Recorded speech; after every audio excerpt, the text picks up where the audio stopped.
माही सिंह और आप देख रहे हैं नेक्स्ट नाइन न्यूज। आज बात करने वाले हैं मायावती को लेकर। मायावती आजकल लगातार अपनी पार्टी को लेकर चर्चा में बनी हुई है। जी हाँ, इस बार के लोकसभा चुनाव में जिस तरीके से मायावती को करारी हार का सामना करना पड़ा, ऐसे में मायावती की पार्टी अब कहीं ना कहीं धर्म संकट में आ गई है कि किस तरीके से वो अपनी पार्टी को बचाते हुए नजर आए। ऐसे में बात निकल कर आ रही थी कि मायावती हो सकता है कि अब अखिलेश यादव के साथ गठबंधन में जाए, लेकिन अब इन अटकलों पर कहीं ना कहीं मायावती ने अपना रुख साफ कर दिया है। जी हाँ, आपको बता दें, सिंगोल को लेकर मायावती ने अखिलेश यादव को फटकार लगाई थी और साफ तौर पर कहा था कि सिंगोल को लागू होना है या नहीं, इसकी बात करने से बेहतर है कि केंद्र सरकार को उपेक्षित वर्गों और दलितों के कामों को लेकर घेरना चाहिए, ना कि सिंगोल को लागू होना चाहिए या नहीं। इस तरीके से मायावती ने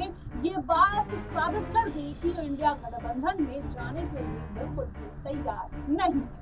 जी हाँ, आपको बता दें, इस बार मायावती कहीं ना कहीं अब फिर से एक एक्टिव मोड में नजर आ रही है। छोटी छोटी मुद्दों को लेकर ट्वीट करती हैं और कहीं ना कहीं अखिलेश यादव को घेरते हुए नजर आती है। इसके पहले भी अखिलेश यादव ने मायावती के ऊपर लोकसभा चुनाव में करारा हमला बोला था। उन्होंने ये साफ तौर पर कहा था कि मायावती कितना भी जद्दोजहद कर ले, चाहे आकाश आनंद को पार्टी से निकाल दे, लेकिन उनको एक भी सीटें नहीं मिलेगी। ऐसे में ये बात साबित होती हुई नजर आई और वाकई में इस बार मायावती को करारी हार का सामना करना पड़ा। लेकिन इन सभी चीजों को अगर दरकिनार कर दिया जाए तो क्या मायावती का जो सॉफ्ट रुख है वो भारतीय जनता पार्टी की तरफ दिखाई देता है?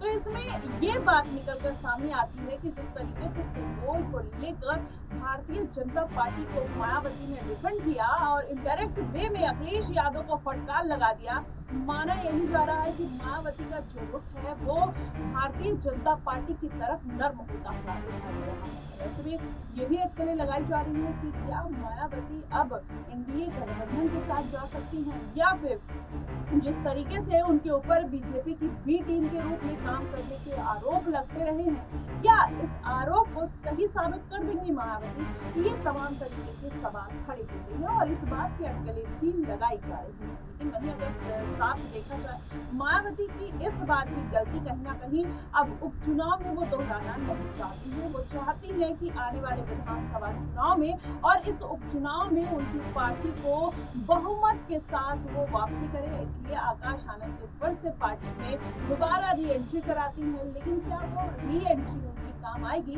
क्या आकाश आनंद पार्टी संभाल पाएंगे? ऐसे में जब आजाद जैसे दलित नेता फिर से मायावती को टक्कर देने के लिए तैयार हो गए हैं, अब ऐसे में आकाश आनंद जिस तरीके से एग्रेसिव मोड में रहते हैं, अपने एक बयान की वजह से पार्टी से बाहर का रास्ता दिखा दिया गया था, क्या वो गलती सुधारते हुए नजर आएंगे आकाश आनंद?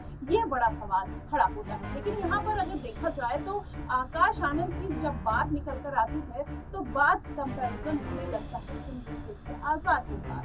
अब मायावती की वो कौन सी रणनीति होगी कि चंद्रशेखर आजाद को बीट करने के लिए आकाश आनंद वो चाल चलते हुए नजर आएंगे, जनता के मर्म को समझते हुए नजर आएंगे, वो तमाम तरीके की बातें कहते हुए नजर आएंगे जो चंद्रशेखर आजाद जनता को सुनाते हैं, बताते हैं और उनके दुख को जानने का पूरा प्रयास करते हैं। क्या वही बात अब आकाश आनंद फॉलो करते हुए नजर आएंगे, या मायावती की कुछ अलग स्ट्रेटजी है जो अगले चुनाव में तो नहीं जम पाई, उनकी स्ट्रेटजी तो कोई काम नहीं हो पाया, लेकिन क्या आने वाले विधानसभा चुनाव और इस उपचुनाव में मायावती कुछ बड़ा खेला करती हुई नजर आएंगी? ये देखना बेहद दिलचस्प होगा। फिलहाल अभी मायावती का जो रुख है वो भारतीय जनता पार्टी की तरफ जाता हुआ दिखाई दे रहा है। क्या भारतीय जनता पार्टी के साथ मायावती गठबंधन करती हुई दिखाई दे सकती है? आपको क्या कुछ लगता है? आप हमें कमेंट बॉक्स में जरूर बताइएगा। फिलहाल के लिए बस इतना ही। देश और दुनिया की तमाम खबरों के लिए हमारे साथ बने रहिएगा।